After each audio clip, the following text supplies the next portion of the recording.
Good morning, everybody. BDF44 here. All right, so here's the deal. I'm hearing a lot of people talk about Kwahi Leonard's decision, and I've been on the record saying what I had to say about Kwahi Leonard's decision in terms of a basketball fan's perspective, a Laker fan's perspective. But I'm hearing too much praise. I guess as a Laker fan, I have to say this: too much praise going in his direction. And what I mean by that is there's not enough room for the possibility of this not working for Kwahi. A lot of people are talking about how he made the right decision going to the Clippers. They have a great team. None of that's disputable in any way. He went his own direction. He decided to bring parity to the league. There's a lot of things to like about what he did, short term. And he even signed a 2+1 contract. So that's 2 years plus an option on the third year type of contract. So that looks like a win.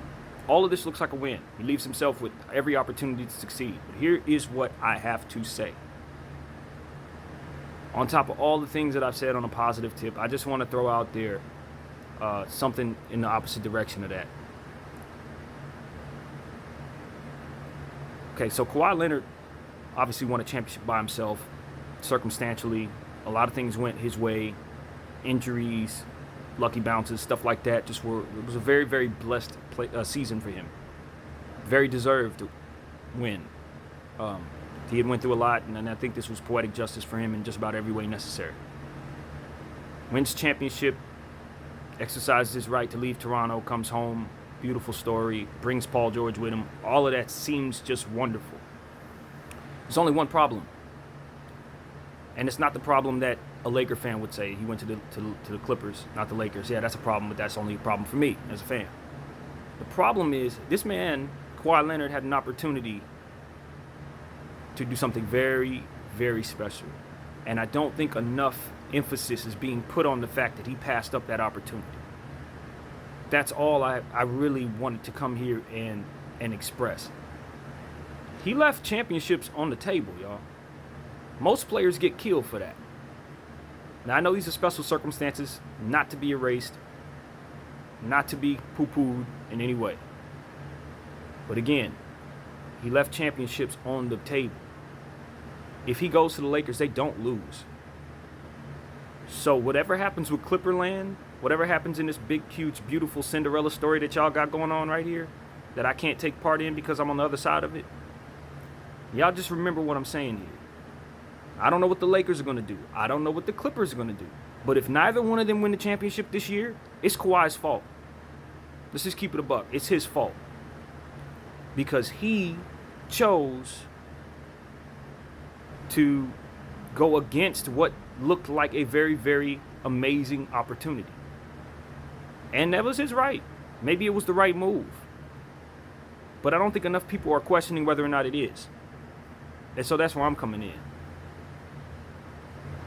It's only half of my thought. I can argue both sides, and I have. But I just wanted to just be the devil's advocate right here and just say, one of them teams better win a championship this year. This year. One of them. Whether it be the Clippers or the Lakers. Because if he goes and lays an egg with his first year with the Clippers, and the Lakers go out and lay an egg or whatever, all we going to remember is the fact that Kawhi decided not to go to the Lakers. That's all we're going to remember. No disrespect to Paul George, but he would take a backseat to any one of those three players. LeBron James, Anthony Davis, and of course Kwahi Leonard. We know that. He is close to their caliber, but he hasn't accomplished enough to be in their caliber. With respect to Anthony Davis, who hasn't accomplished as much as he has, in my opinion. But we all know Anthony Davis, with his size and length, just makes him a more effective, a more dominant basketball player in general. I don't think anybody would argue that.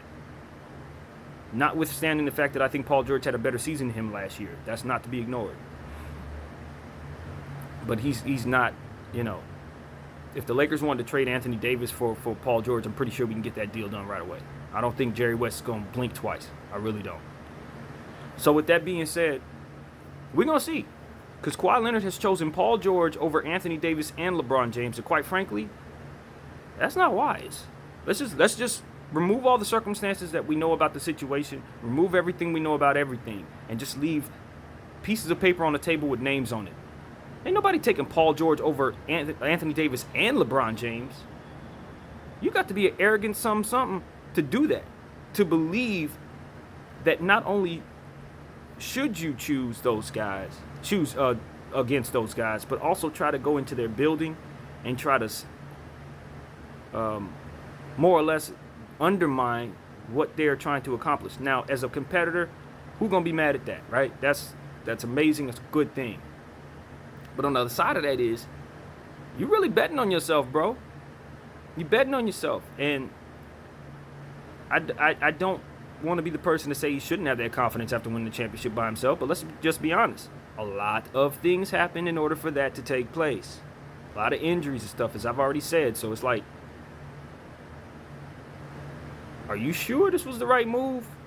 Are you sure? Like, in my assessment of the Laker-Clipper situation, that's just my assessment of it. The reality is a lot of things could happen. You know, I believe I have a good understanding of the pulse of this city. I think I have a good understanding of the pulse of the sports fans out here. So I believe that there's no way the Lakers are going to relinquish any power to the Clippers.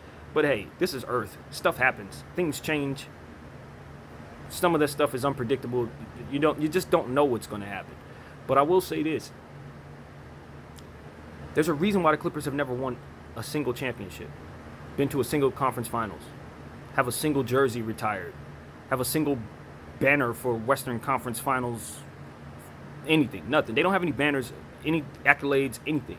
Anytime they hang anything, it's going to be promotional. We have this player, we have that player, this is what they look like. That's what they're hanging. When you don't choose the Lakers and Anthony Davis and LeBron James, and you choose the Clippers, you're essentially saying that I believe that I can usurp what they have in place, and I believe I can beat them in a 7-game series. You had better deliver. That's all I'm going to say. Toronto's watching, and I can't speak for nobody in Toronto, but I would feel a way, even though he brought a championship to us, and I'm supposed to be thankful and happy that he's walking away. The reality is he left us in the dust. Reality is he left us feeling like we ain't probably going to make the playoffs if I'm Toronto. That's what I'm thinking. So if this Clipper thing don't work out, they gave up DeMar DeRozan. DeMar DeRozan is a serviceable guy, star, many all-star appearances in his past, but nobody's confusing him for Kawhi Leonard. But they gave away a player that probably is going to go up in the rafters in DeMar DeRozan for 1 year of Kawhi Leonard that turned into a championship. You think those people wouldn't like to have DeMar DeRozan back just for sentimental reasons, if nothing else? Yeah, they'd like to have him back. I'm sure they'd much rather keep that championship ring they got, but they would rather have him back, and they don't have Kawhi Leonard to show for it. Something needs to be said for that. You could leave me with a ring, and I could be happy. Okay, you got me. I'm a ring. We're back in the playoffs. We're out of the playoffs again. Now we're sitting back waiting for the next opportunity to win a ring. Maybe one day we can get lucky and something else happens randomly some point down the road. That's how Kawhi left him. So, thanks. Is what I say if I'm Toronto. Thanks. I mean, seriously, thanks. No, he didn't choose to come here, so you can't really be too upset. Wasn't here for too long, so you didn't love him that much, right? I mean, thanks. This Clipper thing better work out, Kwahi. That's all I'm saying. You chose against something very, very special. And I'm not the smartest man in the world. I don't think anybody can confuse me for that. But there's certain things in your life that come about when you have opportunities to do certain things that are very special, especially within your field. You're playing at the highest level. You've been given one of the best skill sets of all time, as far as I can see. You had a chance to do something really, really special. Change sports type stuff. Make generational wealth beyond your wildest dreams type stuff. With the type of endorsement opportunities that would be available within that big three. You decided to go the more honorable route, what some would consider honorable. You decided to go the more difficult route, which is the road less traveled. Maybe it leads to a championship. Maybe it leads to the first championship the Clippers ever had. But if it doesn't, you just remember you left rings on the table. You left rings on the table in the same city that you swore to want to come back to and love. You went against that city's majority fan base and the pulse of that city, more or less, to try to create your own thing. And to me, that screams of arrogance. It really does. It screams of, I believe I'm greater than what the field believes I am, or what the field should show that's in front of me. I can overcome all things, and I'm going to prove it. Well, you need to prove it. And just know that you're not going to have, obviously, Lakers support, and you're not going to have the support of the city for the most part. I don't know if that's fair. I think the Clippers should move to San Diego just for that reason alone. Because moving them to Inglewood is the same thing, dude. You're still here. I'm in Inglewood. You know what I mean? That's you're not L.A. Clippers. You ain't never been L.A. So I had someone comment in one of my pages and say that I'm biased as a Laker fan. Oh, very, very biased, fam. I'm not making no apologies for that. No one's paying me a dime. I'm a Laker fan for sure. And like, I hate the Clippers. I hate the Celtics. But I try to be objective when I'm analyzing these teams. But my Laker fandom doesn't turn off. This isn't minor for me. I take it as probably as seriously as any sports fan should, without it being something that's toxic in their lives. So yeah, I'm not going to sound very unbiased a lot of the times when I'm talking about certain teams, especially when I'm talking about my team, and I don't try to be. I'm a Laker fan. This is a Laker mindset, with the capability of turning it off at times just to analyze. But no, I bleed purple and gold for real, and I don't care what people think about that. I don't love your teams at all. Like, I speak on your teams because I have a affinity for the league. But I used to watch Laker games with my mom at 9 years old, bro. I don't care about none of y'all teams. Like, you know what I mean? If you and I expect that you feel the same way about your teams if you have some of the memories that you share growing up watching your teams and rooting for your teams and winning with your teams, hopefully. You could care less about my team. You want nothing more than for my team to be, at the bottom of the cellar if you're my rival or anything like that. So I respect that. But don't expect me to get up here and be objective, professional, because nobody's paying me a dime. I'm saying what I want to say. I love my Lakers. I hate the Clippers, and that's that. I welcome all Clipper fans, Celtic fans. You guys are more than welcome on my page. I'm still a human, but when it comes to this sports stuff and you're looking for an unbiased opinion where someone's speaking about other teams and then doesn't deviate from what's in their what's in front of them as opposed to going with what's in their heart, I don't know how to do that, and I'm not going to try. Not at all. This purple and gold right here, baby. Ain't nothing else to it. But anyway, that's my rant for the day. I hope you guys are enjoying yourselves. I don't know what to call this because I was everywhere with it. But at the end of the day, Kawhi Leonard, you left championships on the board, so you better make up for it by getting it for the Clippers. That's all I got to say. This is something that I hope, as a human being, I hope he doesn't regret for the rest of his life. But the reality is, if he doesn't win a championship with the Clippers, I believe there's a great deal of opportunity for regret, whether the Lakers win or not.